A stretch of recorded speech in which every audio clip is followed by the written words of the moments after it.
Hello and welcome to the In the Money Players Podcast. This is our show for Pegasus Day, Saturday, January 25th. Going to be talking about racing in Florida. If you are listening a little bit later in the show, we're going to have California coverage as well. You can check that out in a separate video if you're watching along on YouTube. Peter Thomas Fornatel back with you in a frigid Brooklyn bunker. I mean, it's like 60 degrees in here. It is so cold. This is not a setup with the hat and the scarf. I actually need it to be at broadcasting ability. And we bring in a man now, also coming to you from New York City, the belly of the beast, as I like to say, on Twitter. You can find him at UT Big Hair. But looking at him in shot right now, UT not so big hair. We got a very fresh cut. Does Jonathan Kinchin? What's up, JK? Yeah, I went to get a haircut last week. Well, first of all, I still will recommend to everyone, if you're in Saratoga, the barber that I went to is a guy by the name of Dakota. It's what's it called? It's called the Boiler Room is the name of it. It's right there off of like Phyla. Anyway, so if you're in Saratoga, the Boiler Room. But like Dakota was like $40 for a haircut. I got my haircut at this spot at Columbus Circle the other day. It was like $130. New York City, get used to New York, Jonathan. It's freezing cold in the winter, and you pay too much money for things. The reality of living in New York is really finally starting to set in on you after a year plus here, it sounds like. Yeah. But another fun story while we're at it is we went to the Plaza Hotel last night just to before we went to dinner. Joni and his brother was in town, so we went to meet before we met him. And the bartender, like lifetime Belmonter, was very, very excited to see a horse racing person come into the spot. So that was kind of fun. That's awesome. Very, very cool. What were you drink? Is there a famous bar there, or was it just? Yeah, there's like a champagne bar, but then there's also like another little situation. But they're famous, obviously, for Home Alone too, of course. It's famous for a lot of things, but Home Alone 2 is on the list. I think the Plaza, my brain, having a daughter, my brain goes right to Eloise, but Home Alone 2 also, that's legit. What was the drink of choice? Did you go for the bubbles? No, I think we just espresso martinis out. Yeah, no, I just got some, I don't even know what it was called, some situation, but yeah, I don't think they had like a famous drink, but we just grabbed one. It was close to where we were going. I love it. Good stuff. And where'd you go to dinner and how was that? Damn, you're gonna make me mess up. It was sensational. I'm not pausing. I'm gonna make you suffer while I filibuster here. Yeah, go ahead. We'll talk about racing soon, folks. What was it called? It is fun watching him sweat. It was French, so I'm gonna mess that up. Oh, what was it called? Damn it! Where's Ronnie when you need him? I can't remember, but it was awesome though. It was really good. There you go. The French place with no name was very good. Near Columbus Circle. Find it later in the show and tell us, or tweet it out later. We want pictures anyway. Pics or it didn't happen, JK. Let's talk about something that is going to happen this Saturday. This late pick 5 at Gulfstream is where our show begins. On another show, Brian Natto and I go over the previous 2 stakes, and we touch on this one. We're going to have so much coverage of the Pegasus. We're going to have a landing page over at inthemoneypodcast.com linking to all the coverage. Best way to make sure you don't miss anything, inthemoneypodcast.com/email, free newsletter. That'll be a compendium to all the content on YouTube and in print and on the podcast side. But this late pick 5, I don't know, but I suspect you're going to be playing in the Pegasus contest that audio folks will have already heard an ad for at this point. Yeah, I think so. We'll see. But it's a significant possibility. Excellent. Hopefully we'll see your name amongst the leaders there. It's a great opportunity. Big prize pool, as we discussed before, on the audio side of things, and expect to see a lot of In the Money media affiliated people up on the leaderboard. Certainly been seeing that at contests all over the place lately. The pick 5 kicks off with the WL McKnight Grade 3 action going 1.5 miles, a race I kept wanting to get cued in and kept coming back to the favorites. I'm going to make you start. Who do you like to kick off this late pick 5 at Gulfstream on a loaded Pegasus day?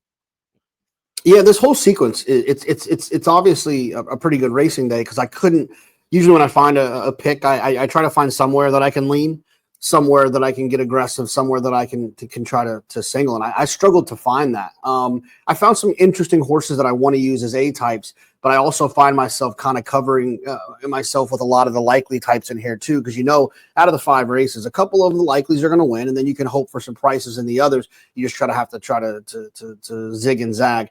I'm going to use the 1, 10, and the 11 as A horses. The 1 limited liability just feels like since the mile and a half is going to help quite a bit, should be able to save some ground down there with Frankie. I like when you get these good, confident turf riders, Frankie, Irad, Flavian, those types, Joel, when Joel's Joeling down on the inside, saving that ground and being able to kind of have that kick when they get home. I want to use Utah Beach, another one who's just got some good numbers in there. And I don't love the draw, but I do like the way this horse ran last time going the 2 miles and will be finishing while the others aren't. And then the 11 Bold Act. It was one of those horses when I first looked at this race, I thought, oh, this is a Charlie Appleby 1.5 mile turf race. I'm going to be able to single this type of horse because he's just going to be better than our 1.5 mile turf horses. And then you look through his past performances, he's had 4 pretty poor efforts going about, the 1.5 mile, 1 3/8 here in this country that haven't been great. He's drawn poorly. So he's not necessarily one that you can lean on. So I'll use those 3 as A's, and I wanted to have the 12 for Safi Joseph, who, spoiler, somewhere on the network you can see Safi Joseph, this week's JK +1. I haven't recorded it yet, but I'm recording it this afternoon. So by the time. So anyways, so I'm going to use that horse as a B. What a perfect choice to have Safi for Pegasus Week, given all the races he's won down in Florida of late. Our numbers are remarkably similar here for guys who did not talk about this beforehand. I also did go with limited liability on top. Dottoro's the key, and the post is the key for me. Hoping this horse can put that newfound speed to good use. Bold Act might be the best horse, but you said it. Difficult post, no certainty. Interesting that Appleby has not targeted this day in his previous years where he's been so successful. Will be interesting to see how his runners get on this card. He's got a few live ones. They'll probably get on just fine. Need to have that one on. And then the one that I put as a B was Cash Equity. I don't love it, the 6-1 or the morning line. I think Brian Nadeau, morning line maker's guess, probably accurate. Safi Joseph and Irad probably going to catch money. Don't love the horse at that price, but I don't know. Was just thinking this was one that had a little bit of a sneaky look that could maybe at that 12 post position get a little bit lost in the wagering. Let's move on to the Pegasus Filly and Mare Turf, a race that I have written a full write-up of, horse-by-horse notes over on the website, inthemoneypodcast.com. And I'm not super creative in here. Rakia, I made the top pick. Looked like a potential favorite, but a backable favorite because this is a pretty deep and competitive race. This horse, another one, made out well at the draw with Dottori. Think he can be aggressive, get the most out of her. There's definitely some other interesting prices that you can try to play around with in here. One that I liked in this spot was number 10, Sacred Wish, our old friend. Not sure, actually, what did Brian make Sacred Wish on the morning line? 9-2, backable price for sure there. Got her grade 1 last time. Just a neck from being a grade 1 winner on turf and dirt. It's a cool mare in career form. Definitely wanted her on some tickets. I thought that Fluffy Socks was interesting. This tough old mare has a couple of efforts in her PPs that would make her very dangerous. All world connections to keep on side. Looked like one that would probably turn out to be the best closer. Again, those two more mid-price prices. They're more mid-prices. And then you could get really, really crazy on the backup line if you wanted with runners like Manushka and Papilio. There's stories that can be told. Even Ocean Club and See You Around. In my write-up, I had some positive things to say about. But the Rakia, really an A+ for me. More than half the money will go through her, and then I'll be looking to back up all over the place. Any more clarity from you, JK, in this Filly and Mare Turf? Yeah, so I was trying to find it. Of course, I'm not. Oh, here we go. There it is. It sounds like Ocean Club and See You Around are going to scratch and run at Tampa. So okay, I saw that literally on Twitter. I am going to use the one. Rakia, who, second time with I'm assuming that Pletcher managed the horse when they came, or maybe they left the horse to Pletcher. I don't know what happened, but first time Pletcher, second time US, however you want to look at it. Tactical speed, obviously, for a horse that wired last time at Del Mar, draws the inside, everything that you basically said. I'm going to use Be Your Best, a horse that if you look back to this horse as a 2-year-old, she was without a doubt the best 2-year-old turf horse at Saratoga back when she was a 2-year-old 3 years ago. And she just kind of was always knocking on the door for Horatio DePaz, who I think does an outstanding job. And because she never really got over that hump again, I kind of gave up on her. But it seems like the change of scenery, a new trainer has kind of woken her up, and she's won her last 2 races. So she's one that if she's going to continue to go in that direction, she's not going to beat me. Now, I'm using both of those horses as A types because I don't want my bias to impact my decision-making here. I love Sacred Wish. She's the type of horse that if you look through her past performances, she when she rode with Kendrick and was ridden freely on the turf, when she won for Johnny back in the day, she's just a very, very good grade 1 type horse. You mentioned the fact that she almost won on the dirt and in a grade 1, and I just think that with this draw, free running type, I just think she might be getting really damn good at the right time. And like, I know there are friends, but man, the run that these guys are on, Black Type, Thoroughbred, and Reagan, in terms of like the horses that they've bought, they bought that Hidden Connection after her second start, sold her for $1.5 million. They bought this horse as a young horse, Sacred Wish, and now she's a grade 1 winner of the Matriarch, a daughter of Not This Time. What do you think she's going to sell for when she gets into the ring and done with her career? They've done a great job, and they deserve some credit. Jake and Maddie, both. 1, 3, and 10, it sounds like for you, all treated as A's. Do I have that right? Yeah. And look, there's probably a world in which I come back and just single Sacred Wish, because if she wins, I want to feel that extra bit of jubilation. But I'll use the 8 and the 11 as B's as well, just in case. But no strong opinion in terms of order here. But I guess outside of Sacred Wish. But I want to make sure I have the 1 and the 3. Okay, great. I'll put Sacred Wish as your top pick there. Of course, we send out notes with the picks from all the shows to our In the Money Plus subscribers, inthemoneypodcast.com/plus. If you want to check that out, we proceed to race number 11, the Inside Information Stakes, 7 furlongs on the dirt. JK, we'll keep it with you. Yeah, it's another one where Nick Style, the way that this horse ran up at Saratoga, when running into Ways and Means and at Belmont or at Aqueduct, I guess. She's talented, and if I'm not mistaken, the race at Tampa, Rich Averill and them ran behind her, and they came back and won last weekend. So a productive race. When I say Rich Averill and Anthony Matera as well. So I'm going to use the 2, but I'm also going to use the 7 and the 9.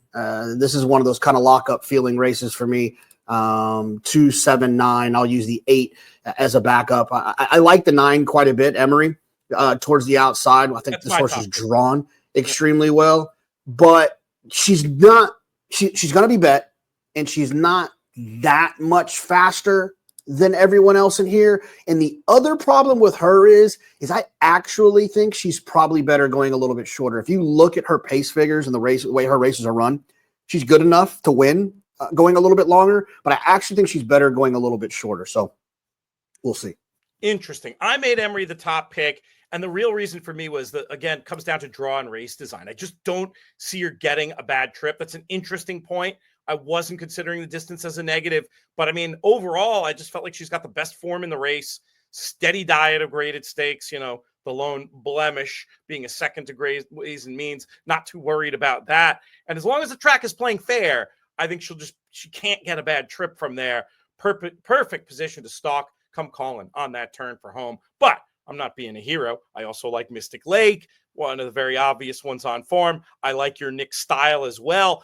I threw in a little bit of a backup idea on Sterling Silver as well, representative of, we got Nick Style for the Florida Breds and Sterling Silver for the New York Breds. Should they go fast, this is one that could run into a place at the very least. It gives Bill Mott a very potent 1-2 combination in the Inside Information. We'll move on to the Pegasus Turf.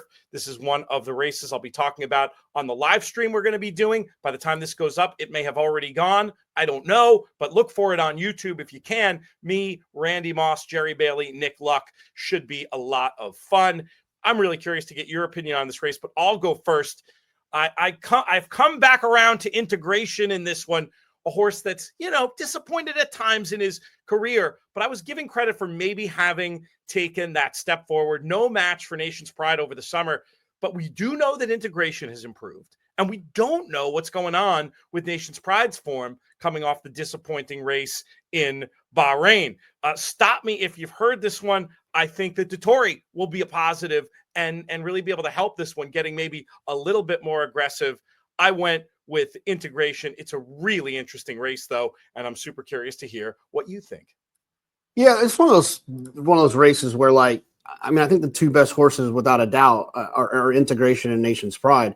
But if you look at their past performances, obviously Integration has run well going 9 furlongs before. But if I'm not mistaken, he was the favorite in this race. Oh, yeah. Ridiculously over bet last year, even money against Warm Heart. It made no sense then, and it makes no sense now. I just don't think these horses are the most trustworthy at the distance. Now, I do agree they're the best horses, so I have to have them. I'm not going to get beat by the best horse in a turf race where if it falls apart, they're going to be rolling late. But I definitely want to use Major Dude, who I thought ran well last time, and he's a little bit more tactical. And he likes it in South Florida, two races at Gulfstream, 2 wins. And then I also want to use the 8 Spirit of St. Louis. It's a New York bred, but it's a horse I've always followed. I was actually the horse's turf debut. And you can't watch the replay because, unfortunately, there was an incident in the race. So the replay is nowhere to be found on the internet. But this horse I was standing next to Chad when this horse was supposed to run. He loved the horse, basically said horse couldn't lose, trying the turf for the first time, which I thought was very interesting perspective. The horse breaks last.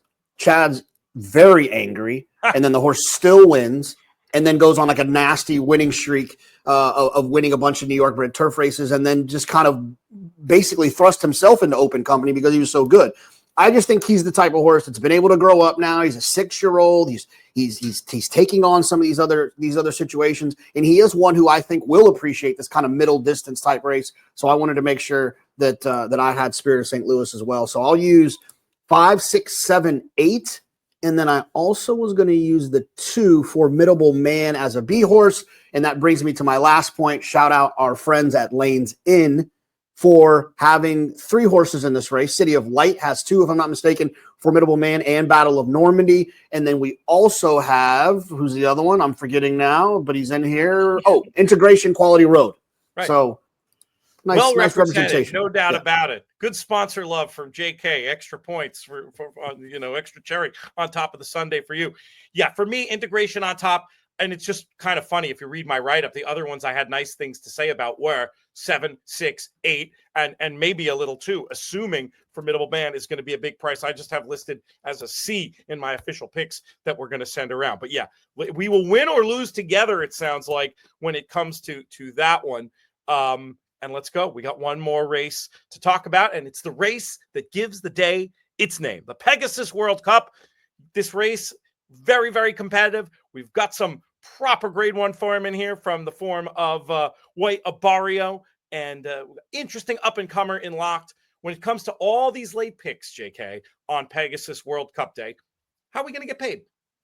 I love a big race single at the end, of a sequence. I wish that racetrack did this more, where they end their sequences with their big race and not some 16 claimer on the grass. I appreciate this more. It feels better.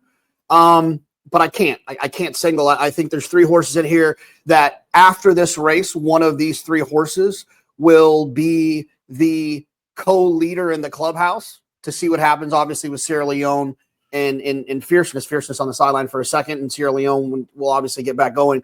But I'm going to use Saudi Crown, who was really good, got really bad, and then got really good again. So I don't know what to expect from Saudi Crown. It was last time a trick, or is this horse actually going to be what we always thought he would? White Abario getting back to Safi Joseph now, who is a Breeders' Cup Classic winner and a Whitney winner. How do you not like a horse like that in this spot?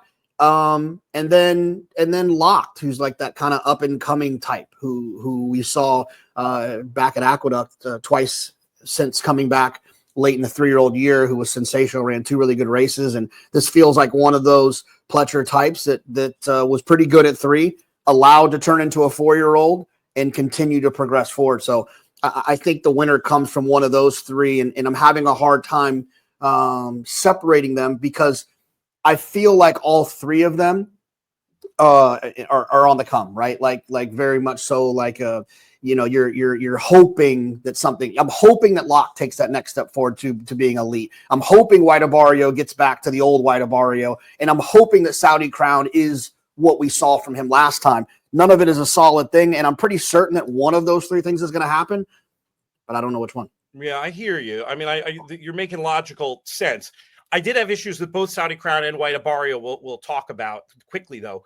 Saudi Crown, you talk about the last race, Lasix, and no Lasix today, and up in grade. It just all combined to make me a little bit nervous about him. And you asked, how could you not have White Abarrio in the spot? Because I think he's a shell of what he used to be. That's why, and he's got a different trainer, and it's been a long time since Sean Borman won the BCBC, JK. So there's all those. There's all Shawnee, shots fired, Shawnee. You know what I mean. It was a while ago that horse did that. So anyway, it's going to be. I'm nervous about those two, and I'm totally with you on Locked, who I think just looks like one who's come into hand. Rising 4-year-old, obviously a step up going against this level of competition. But this horse, I thought, I took the Cigar Mile win very seriously. Bet like he couldn't lose that day in a very tough field. Imperious in victory. I think he is going to take the next step up and get the job done in this Pegasus World Cup. And I had a couple of prices to throw out there as well, if I can find my notes. I thought that both Stronghold and Skippy Longstocking were interesting in this spot. Stronghold felt to me like a horse who had the perfect prep to set him up in the Malibu, set it right after the race. I think a mid-pack closing trip could be perfect for him. And Skippy is one who I think will be out there on the tail of Saudi Crown, and is a horse who is running this race 17 times in a row and has races that fit with this group and could absolutely trip out. And if it's a day where it's hard for mid-pack closers, which can happen, I want something that's going to be nearer to the front. So I took a little bit of a different approach. 11, 6, and 10, 2, 4, and 11 for you, JK. Any pushback to my pushback? Yeah. Well, no, not really. I mean, the only thing I have is I just remember this from I said this line or something like this line on TV, and it's too good not to repeat. Skippy Longstocking's not winning unless they move this race to West Virginia. He's a cut below type. He's just never going to win a big race like this. Now you get him in a grade 3 on the undercard on an off Saturday at Oaklawn or at Tampa or somewhere like that, sure. But when he finds himself in these grade 1 races, he's not going to get there. Pace for me is the one thing that supersedes like almost any. We'll take. I would have probably agreed with that with you with that 100% before sitting down and like really looking at this race. And part of it also is if I'm questioning Saudi Crown and his ability to get home here. Like who's going to be, and if you can't be in the mid pack where my horses are, like who's going to win? And it's him. So I just sort of default to him. I'm not like your logic makes perfect sense. But for me, the idea of him, the scenarios where he works out a perfect trip what did Brian make him? 10-1 on the line. That's probably right. At double digits, I'll take my chances, but I do certainly respect your opinion and take your point when it comes to Skippy. We'll see how it plays out on Saturday. Stay tuned. If you're on the podcast side, we've got a message for you. And if you're on YouTube, you're going to have to click over now to another video.